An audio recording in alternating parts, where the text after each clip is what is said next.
Olá, meus amigos na fé e visitantes do canal. Que o eterno Criador dos céus e da terra siga nos abençoando nesse estudo. Como tinha avisado no vídeo anterior, esse é o estudo para vermos os significados simbólicos e proféticos das duas festas de Yom Teruah e Yom Kippur, a festa das trombetas e dia da expiação, como é mais conhecido. Vamos ver os processos proféticos. São os contextos da primeira vinda e da segunda vinda de Cristo. Lembrando também das outras festas, das festas de primavera e de outono. E para iniciarmos, vamos ler uma escritura que está escrita no livro de Hebreus, na Brit Hadashah, como é conhecido pelos irmãos messiânicos. Eu vou usar desta vez a versão de João Ferreira de Almeida, revista e atualizada. E em Hebreus, capítulo 10, versículo 1, está escrito: Ora, visto que a lei tem sombra dos bens vindouros, não a imagem real das coisas, nunca jamais pôde tornar perfeitos os ofertantes, com os mesmos sacrifícios que, ano após ano, perpetualmente eles oferecem. Então temos aqui que o apóstolo Paulo, Shaul, ou Saulo, como também é conhecido, ele fala que aqueles sacrifícios que eram realizados uma vez por ano, ano a ano, me refiro ao Yom Kippur, que é o sacrifício anual, também se refere aos sacrifícios que eles sempre faziam todos os anos, sejam diários ou não. Mas aqui ele foca o sacrifício anual. Então, ele alerta aqui que os ofertantes não se tornavam perfeitos por aqueles sacrifícios, porque eles eram sombras dos bens futuros.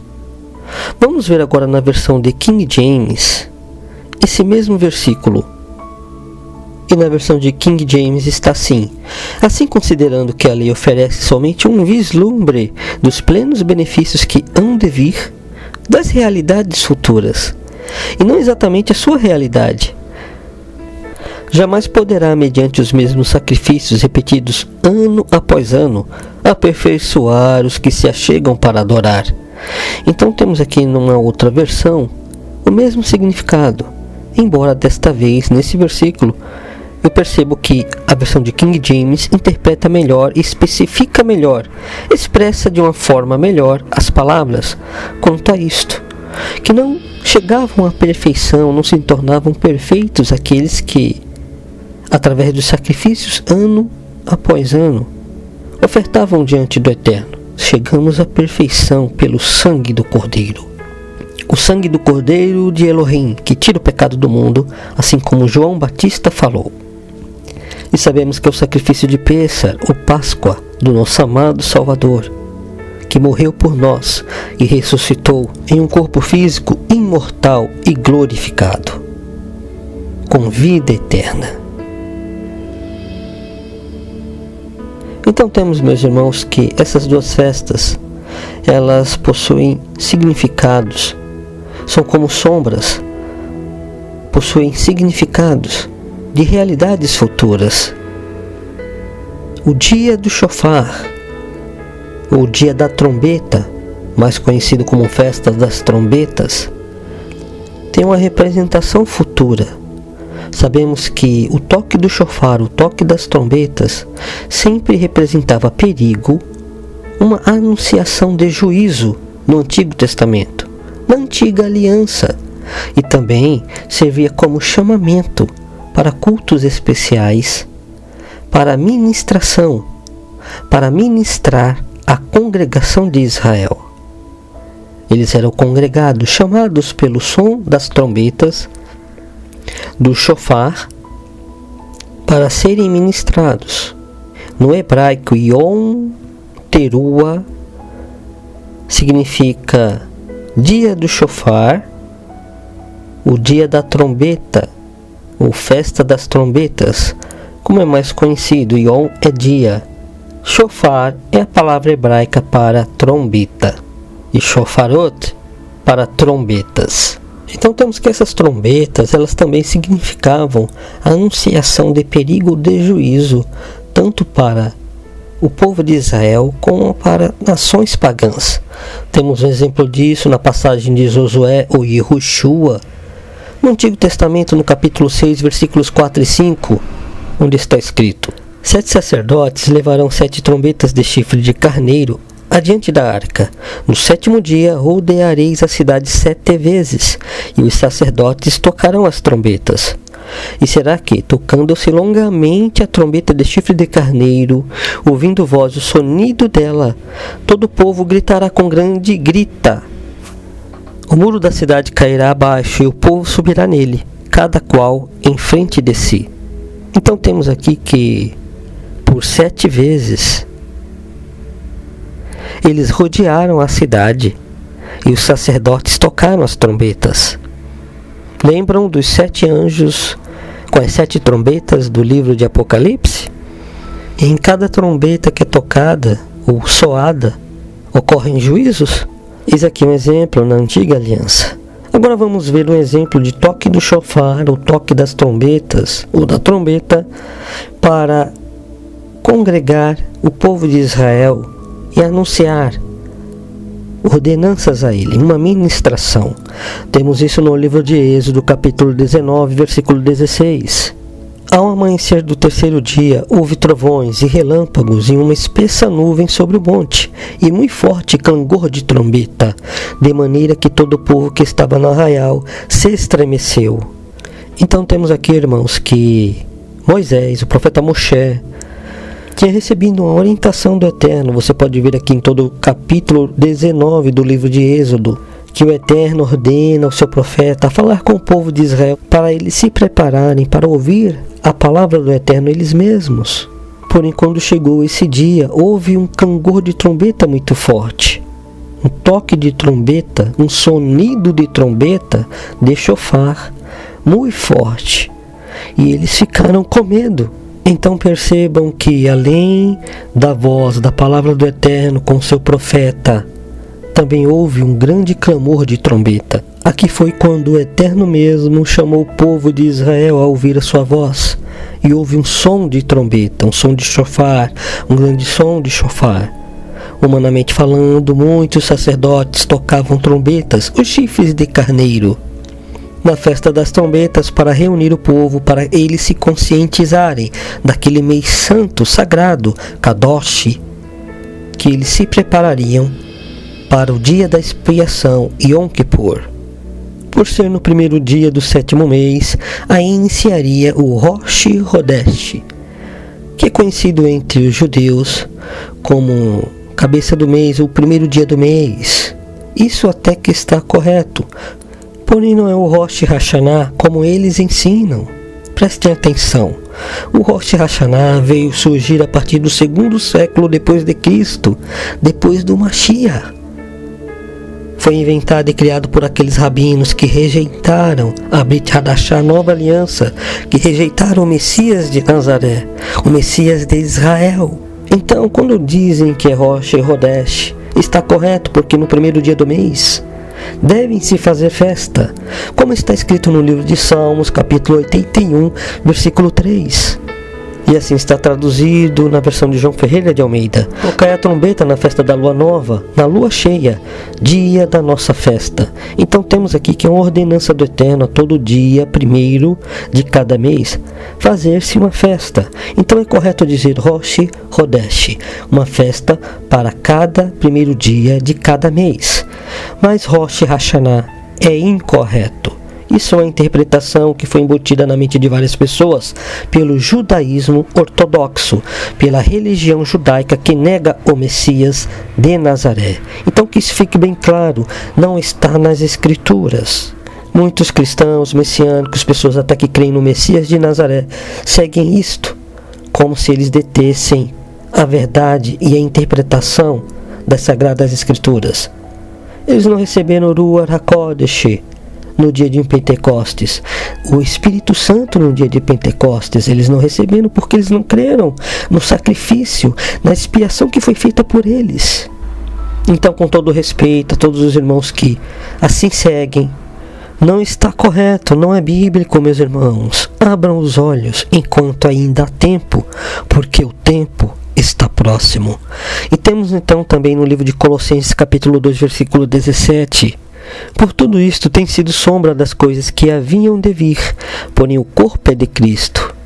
Então temos aqui que o apóstolo Paulo, ele exorta aqueles irmãos de Colossenses que as festas que eram sombras na antiga aliança, elas representam realidades de coisas que haveriam de vir. Ou seja, a festa das trombetas, o Yom Teruah, representam as últimas trombetas que serão tocadas nos juízos das 7 trombetas do livro de Apocalipse, do livro da revelação que o apóstolo João recebeu. Então vamos ver o que significa isto, como se sucederá. Temos no livro de Mateus, Matitiarro, capítulo 24, versículo 30 e 31, o rijo clamor de trombeta, explicado pelo nosso amado Salvador. Quero dizer que esse rijo clamor de trombeta é um sonido grande, um som muito forte, grande. Lembrando que cada som de trombeta possui lapsos de tempo e alguns sons são maiores que outros. E aqui no livro de Mateus, capítulo 24, versículos 30 ao 31, temos o seguinte: então aparecerá no céu o sinal do Filho do Homem. Todos os povos da terra se lamentarão e verão o Filho do Homem vindo sobre as nuvens do céu com poder e muita glória. E ele enviará os seus anjos com grande clangor de trombeta, os quais reunirão os seus escolhidos dos 4 ventos de uma a outra extremidade dos céus. Então temos aqui o nosso amado Salvador, o Messias de Nazaré, o Messias de Israel, o único Messias verdadeiro. Ele dizendo que aparecerá um sinal que é o sinal do Filho do Homem, o sinal da vinda dele no céu. E todos os povos da terra se lamentarão e verão o Filho do Homem vindo sobre as nuvens do céu. Porém, meus amados irmãos, esse versículo 30, ele tem 2 lapsos de tempo. O primeiro lapso de tempo é o sinal que aparece no céu. Ele ainda não apareceu. Então verá um lapso de tempo até que todos os povos da terra se lamentarão e verão o Filho do Homem vindo sobre as nuvens do céu. Então primeiro haverá um sinal, não será tudo de uma vez. Eu sei que isso está bem estreito, porque a porta é estreita e o caminho é estreito e apertado. Porém temos que buscar do Ruach HaKodesh, do Espírito do Santo, para entendermos isto. Então veja, no versículo 31, ele fala de uma colheita, que os seus anjos reunirão, colherão seus escolhidos dos 4 ventos. Temos um exemplo disso e outros detalhes no livro de Isaías e Yeshayahu, no capítulo 27, versículos 12 e 13. Naquele dia em que o Senhor debulhará o seu cereal, desde o Eufrates até ao ribeiro do Egito, e vós, ó filhos de Israel, sereis colhidos um a um. Naquele dia se tocará uma grande trombeta. Estão vendo aqui o rijo clangor de trombeta? O forte, o grande clangor de trombeta dos anjos? Naquele dia se tocará uma grande trombeta, e os que andavam perdidos pela terra da Assíria e os que forem desterrados para a terra do Egito tornarão a vir e adorarão ao Senhor no Monte Santo em Jerusalém. Esse Monte Santo é o Monte Sião. Adorarão a Yahweh, ao eu sou o que sou, ao eu fui e serei, o primeiro e o último, o eterno Criador. Aqui está na versão de João Ferreira de Almeida, por isso está escrito Senhor. Estou lendo assim para que todos entendam. Então, meus amados irmãos, podem cruzar, fazer esse estudo de Mateus 24, versículo 30 e 31 com Isaías 27, 12 e 13. A fim de estudo, meditem nessas 2 passagens. E também temos no Apocalipse, capítulo 10, versículo 7, o seguinte: mas nos dias da voz do 7º anjo, quando ele estiver para tocar a trombeta, cumprir-se-á então o mistério de Deus, segundo ele anunciou aos seus servos os profetas. Estão vendo aqui que foi anunciado também aos profetas do Antigo Testamento? Então temos que esse mistério se cumprirá. E temos aqui o toque da trombeta nos dias da voz do 7º anjo, ou seja, haverá um lapso de dias. Eu tenho um vídeo no canal intitulado O Ressoar da Trombeta, porque no Mesmo Apocalipse capítulo 10, no versículo 11 temos: Então me disseram, é necessário que ainda profetizes a respeito de muitos povos, nações, línguas e reis. Então por isso um ressoar. Vejam que no versículo 7 está escrito que nos dias da voz do sétimo anjo. E no versículo 11 temos um ressoar. Então entendo que ela será tocada e ressoada. Sabemos que isso também tem uma parametrização da primeira vinda e da segunda vinda de Cristo. Então guardem isto, vejam esse vídeo ressoar da trombeta, que está no canal, e deixarei na descrição o link. Aí eu explico mais de uma forma focada nessa passagem de Apocalipse, capítulo 10. Então temos aqui, meus irmãos, o toque do shofar, o Yom Teruah, a festa das trombetas, como é mais conhecido, simbolicamente, de forma profética, como sucederá no tempo final. E como já falei anteriormente, esse toque das trombetas é para chamar o povo a se preparar, tanto para juízos como para se prepararem diante do Eterno, para congregar-se o Israel do Eterno. Então temos que na festa de Yom Teruah para Yom Kippur existem 10 dias de preparação para o dia do perdão, também como é conhecido no Yom Kippur, o dia da expiação. Então essas trombetas chamam o povo para, a partir do primeiro dia, contarem 10 dias até o dia de Yom Kippur, o dia do perdão. O 10º dia, o dia de Yom Kippur, o dia da expiação. E nesses 10 dias eles se concentram, se arrependem, fazem techuvá, que é uma volta ao Eterno, às raízes hebraicas da fé. Não é uma volta, um arrependimento ao judaísmo ou fazendo um retorno ao judaísmo. Não confundam, meus irmãos. O ismo do judaísmo é uma religiosidade. A techuvá, a verdadeira techuvá, é um arrependimento de retorno às sagradas escrituras, ao eterno Criador que a deu. Então temos que esses 10 dias também está descrito no livro de Apocalipse, capítulo 2, versículo 10. E aqui temos o nosso amado Salvador falando com o apóstolo João para levar esse recado, essa carta à igreja de Esmirna. E assim ele diz: Não temas as coisas que tens de sofrer, eis que o diabo está para lançar em prisão alguns dentre vós, para ser dispostos à prova, e tereis tribulação de 10 dias. Ser fiel até a morte, e dar-te-ei a coroa da vida. Então temos aqui, meus irmãos, um destaque de uma tribulação de 10 dias. E veja o que confere simbolicamente com a sombra do passado da festa de Yom Kippur, ou seja, da festa das trombetas para Yom Kippur, o dia da expiação, que é um período, um tempo de 10 dias. De fato, isso ocorreu também nos dias da igreja de Esmirna, ou daquela Querrilá, daquela comunidade. Porém, como sabemos, são sombras das coisas futuras, das realidades futuras. E essas profecias se cumprirão na segunda vinda de Cristo. Então entendam que estes 10 dias são simbólicos e também ocorrerá no período do toque das trombetas, até o dia da expiação, o Yom Kippur. E como será essa sombra no futuro? Vamos ver agora no livro de 1 Tessalonicenses capítulo 4, versículos 16 e 17. Porquanto o Senhor mesmo, dada a sua palavra de ordem, ouvida a voz do arcanjo e ressoada a trombeta de Deus, descerá dos céus, e os mortos em Cristo ressuscitarão primeiro. Depois nós, os vivos, os que ficarmos, seremos arrebatados juntamente com eles entre nuvens, para o encontro do Senhor nos ares. E assim estaremos para sempre com o Senhor. Então vejam aqui que no versículo 16 temos o ressoar da trombeta e ouvida a voz do arcanjo. Estão entendendo? Lembram de Apocalipse capítulo 10? Vejam aquele estudo, o ressoar da trombeta. Então temos aqui mais uma vez o toque da trombeta para o dia da expiação. Estão vendo o paralelo? Yom Teruah, Yom Kippur. Para que fique mais claro, vamos ler agora em 1 Coríntios capítulo 15, versículos 51 e 52.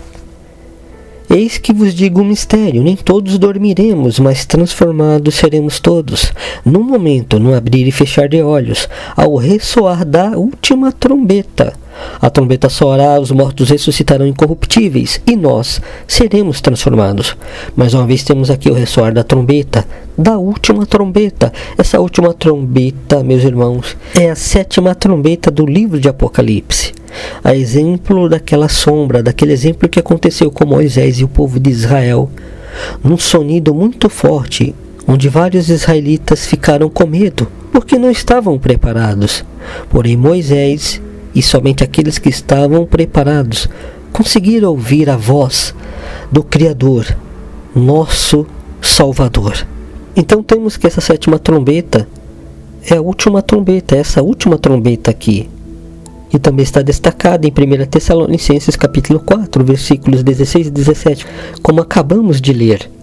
E também em Apocalipse capítulo 10, como foi lido. Vamos ver agora no Apocalipse capítulo 11, esse desfecho.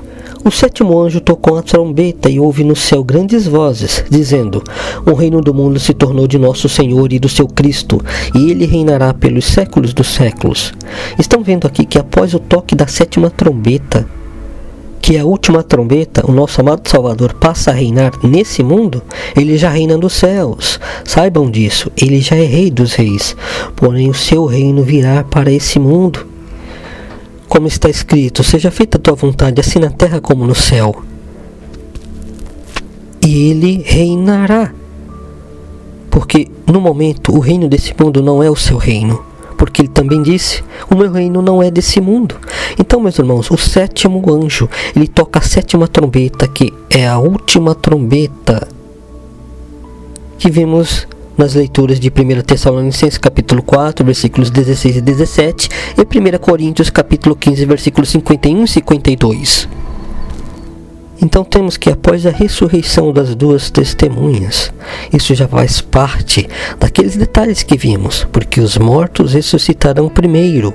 Lembram da leitura? Então as duas testemunhas ressuscitarão primeiro, e todos aqueles das eras passadas, desde os dias apostólicos. Entenderam agora?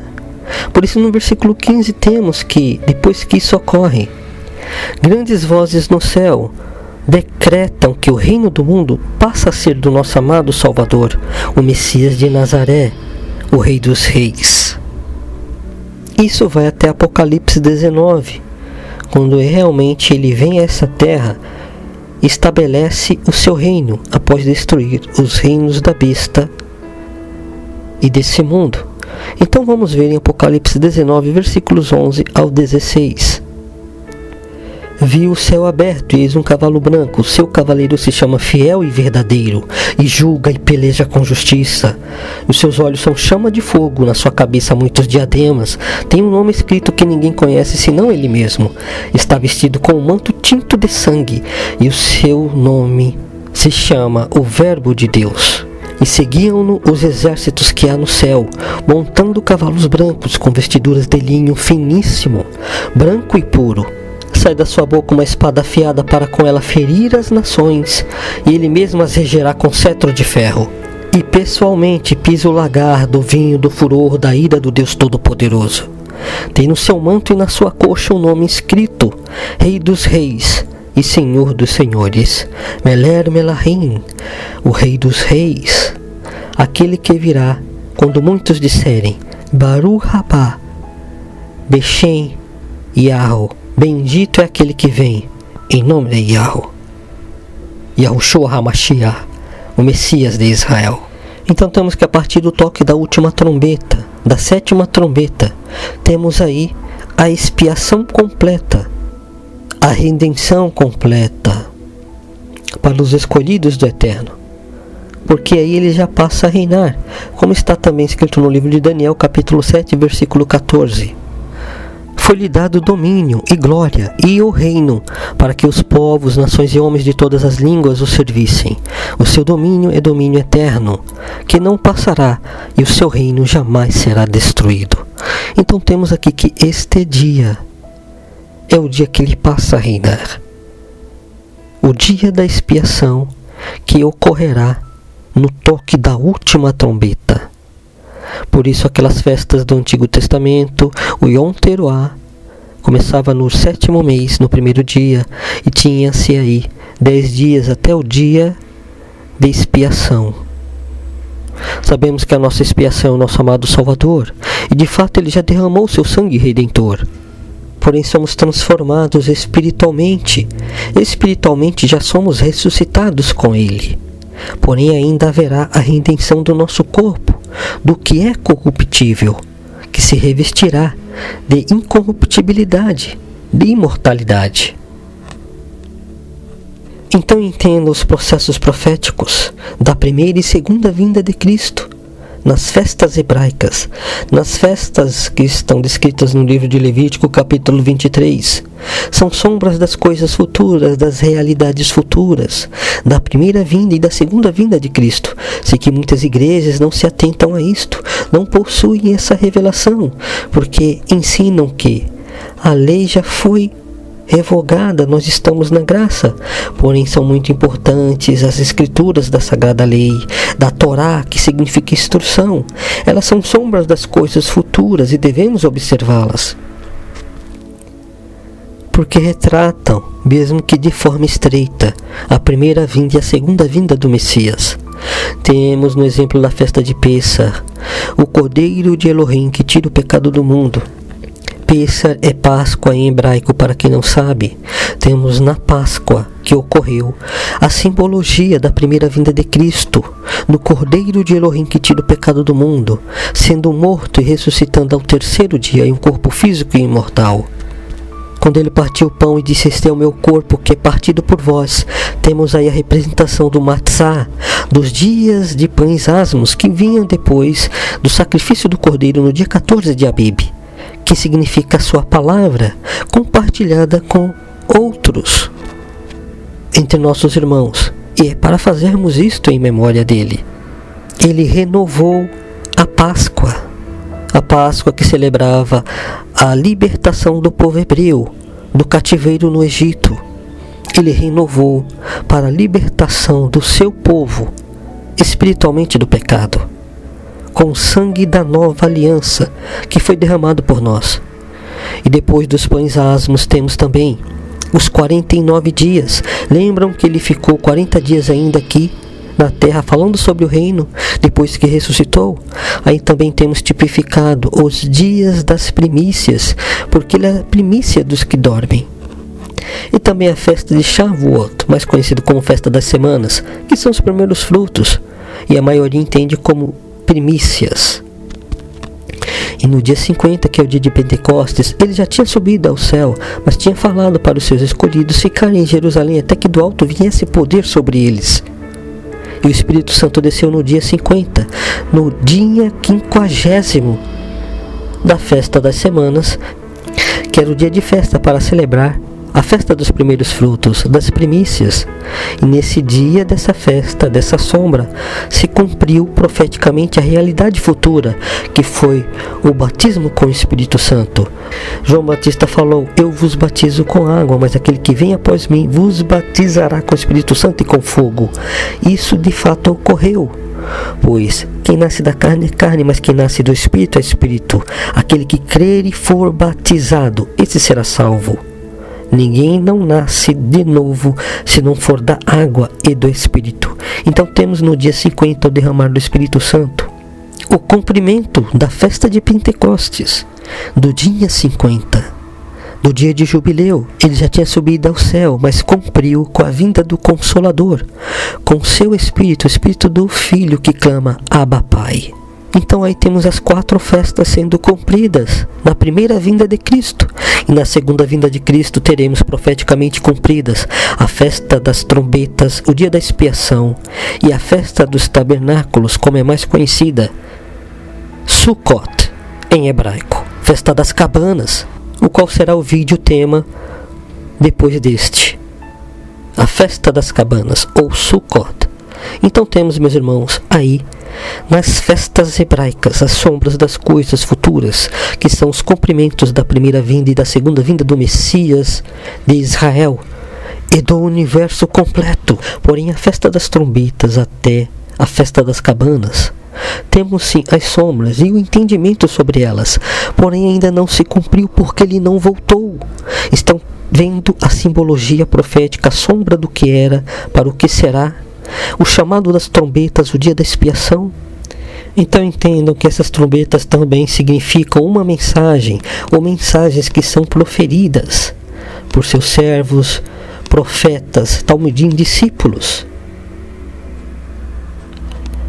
Como está escrito no livro de Joel, como é mais conhecido, no capítulo 2, versículo 1. Tocai a trombeta em Sião, e dai voz de rebate no meu santo monte. Perturbem-se todos os moradores da terra, porque o dia do Senhor vem, já está próximo. Porque o dia de Yahweh, o dia do Eterno, vem, já está próximo. Como está escrito em Apocalipse capítulo 1, versículo 3. O tempo está próximo. Então, meus irmãos, para serem transformados, precisamos entender essas profecias. Não são somente sombras. Não são somente ordenanças do Antigo Testamento, ou leis que foram abolidas. Porque, para que você saiba, a Torá não foi abolida. Eu não vim revogar a lei ou os profetas, mas cumprir. O que foi abolido foram os sacrifícios pelo pecado, porque ele é o nosso sacrifício, o Cordeiro de Elohim que tira o pecado do mundo. E como está escrito no livro de Hebreus, capítulo 10, versículo 10 ao 14, temos, nessa vontade é que temos sido santificados, mediante a oferta do corpo de Jesus Cristo, de Yahushua Mashiach, uma vez por todas. Ora, todo sacerdote se apresenta dia após dia a exercer o serviço sagrado e a oferecer muitas vezes os mesmos sacrifícios, que nunca jamais podem remover pecados, porque aqueles sacrifícios do Antigo Testamento eram temporários, só cobria o pecado, até que viesse o sacrifício perfeito, que tira o pecado do mundo. Como João Batista disse. E no versículo 12 temos: Yahshua, porém, tendo oferecido para sempre um único sacrifício pelos pecados, assentou-se à destra de Elohim, aguardando daí em diante até que os seus inimigos sejam postos por estrado dos seus pés. Porque com uma única oferta aperfeiçoou para sempre quantos estão sendo santificados, todos aqueles que receberam o seu sangue carmesim. Porque o sangue do Cordeiro nos purifica de todo pecado. Quando nos arrependemos verdadeiramente e confessamos nossos pecados a Ele e aceitamos o seu sacrifício, o sangue dele nos purifica de todo pecado. Aleluia! Então temos que essa redenção ocorre primeiramente de forma espiritual, porque quem nasce da carne é carne, mas quem nasce do Espírito é Espírito. Quando ele diz para Nicodemos que importa nós nascermos de novo, é porque ninguém herdará o reino dos céus se não nascermos de novo.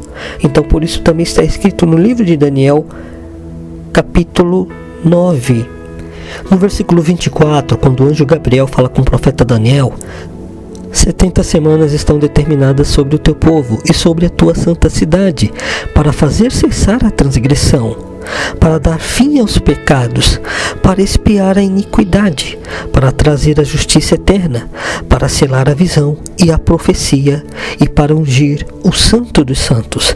Então temos aqui que para dar fim aos pecados, para acabar com a transgressão, que é a desobediência à lei, à Torá, para expiar a iniquidade, como já ocorreu com o sangue do Cordeiro, mas para trazer a justiça eterna, dar um fim a todos os pecados e estabelecer o reino milenial do Rei dos Reis. O reino milenial sobre a terra ocorre a primeira vinda do Messias como Cordeiro de Elohim que tira o pecado do mundo, e a segunda vinda do Messias como Leão da tribo de Yahudá, como Rei dos Reis e juiz de toda a terra. Então são aí duas transformações, espiritual e física, que ocorrerá com os escolhidos do Eterno.